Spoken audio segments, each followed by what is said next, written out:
Hi, I'm Holly Keris, the J. Wayne and Delores Barr Weaver Chief Curator here at the Cumber Museum, and I'm delighted to welcome you today to a tour of our latest exhibition, Cross-Pollination, Heade, Cole, Church, and Our Contemporary Moment. This exhibition really celebrates the things that are really important to us here at the museum. It celebrates some wonderful 19th century and contemporary paintings and other works of art that really speak to the intersection between art, science, and nature. In science, everything is interconnected, but that's also true in art, whether we're talking about artists who have direct relationships or artists across time who just get inspired by other artists and what they were seeing. So using these 19th century paintings alongside works by other contemporary artists, the exhibition really highlights how these artists from across different times really respond to nature, but do so in a way that speaks to their own contemporary moment. One of the other things that's really exciting for us here at the Cumber about this exhibition is our tie to the artist Martin Johnson Heade. He spent his days working as basically an artist in residence for Henry Flagler, creating lush paintings depicting Florida's marshes, sunrises, and sunsets for those tourists who were staying at the hotel.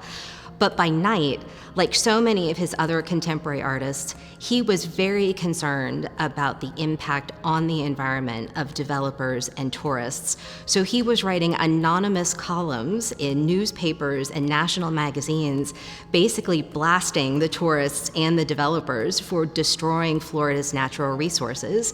And that juxtaposition between capturing natural beauty and being concerned about preservation and conservation of the natural landscape is something that we really see echoed in both the works by the 19th century artists as well as the works by the contemporary artists who are in the exhibition.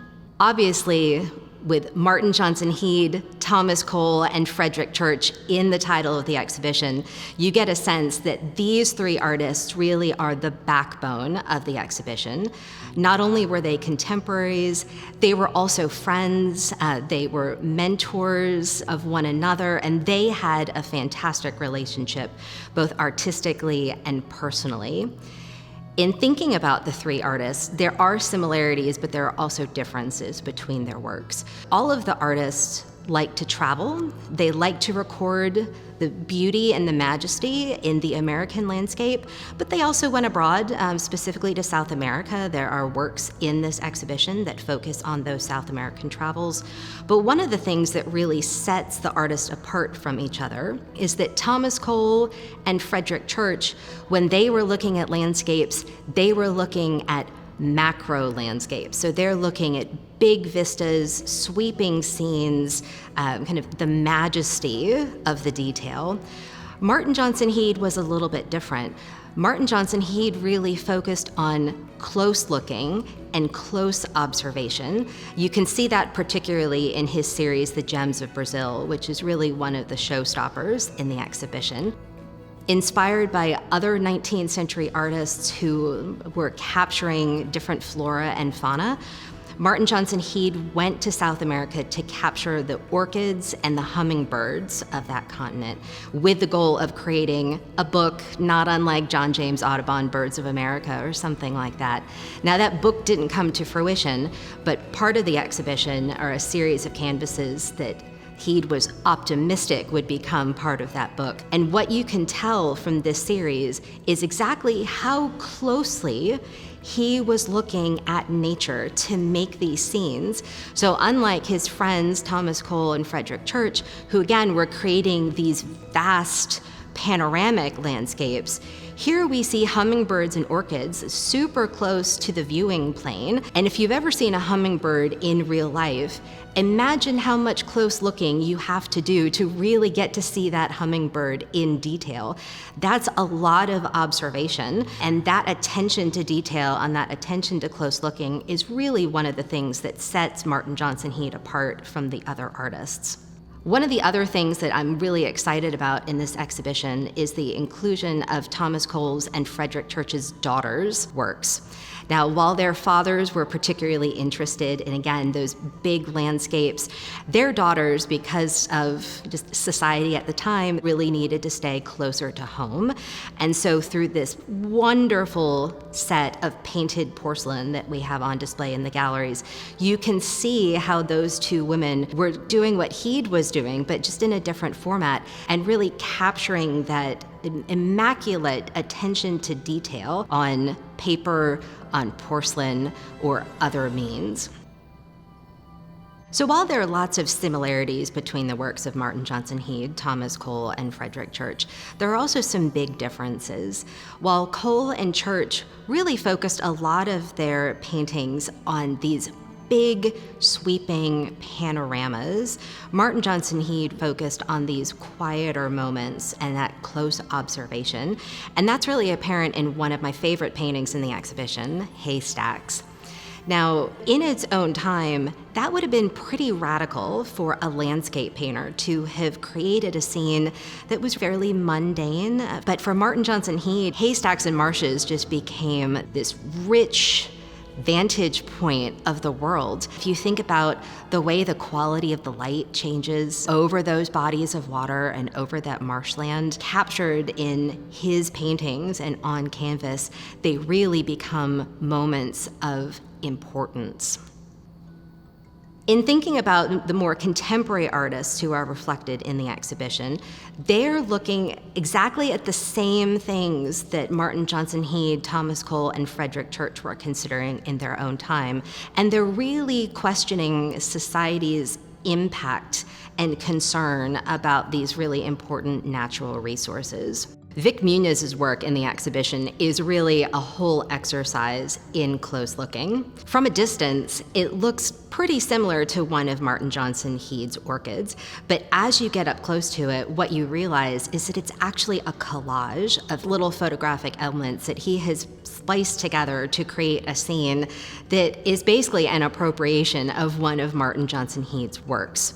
Now, what's even a little bit more interesting about that, if you go another layer deep, is that this is actually contemporary commentary on the idea of the 19th century artists. By making this collage appropriation of one of Heade's paintings, Vic Muniz is really asking the question, who owns nature, and who owns that idea of representation, and what does it mean? One of the other works in the exhibition that really requires a lot of attention on behalf of the viewer is Patrick Jacobs' Fanciful landscape. When you get up close to it, it's this landscape that extends deep behind the wall. It's this truly magical scene. When you peer up to this little window that you look through, it looks like this landscape just extends into the distance, when in fact it's a very small work of art. And the more you look into the window, into his other universe, the more details that you see, and the more things that you explore. And that's part of the magic of his work. It fools you into believing that there is so much that is happening behind the picture plane when there really isn't. Roxy Payne's Bad Lawn is a very impressive, very large-scale 3D installation in the gallery.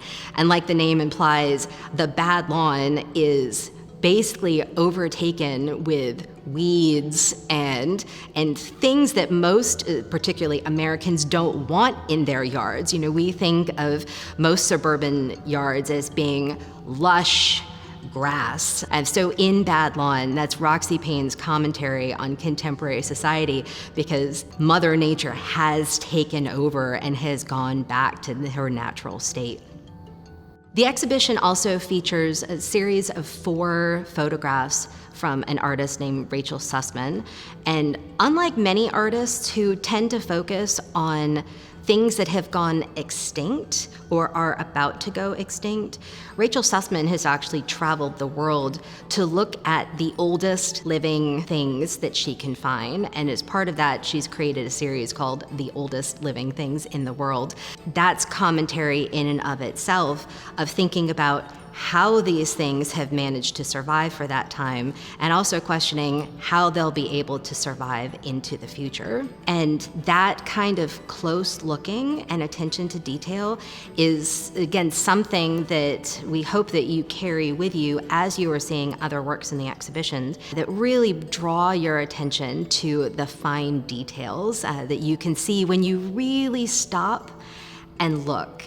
So not just an artificial glance to say, I've seen it, but if you really take the time to think about investing in the moment and carefully studying all those details, it's amazing what you can see. And as you go out after viewing the exhibition and hopefully go into the Kummer Gardens as well to continue that close looking of nature and start asking your own questions about what you're seeing.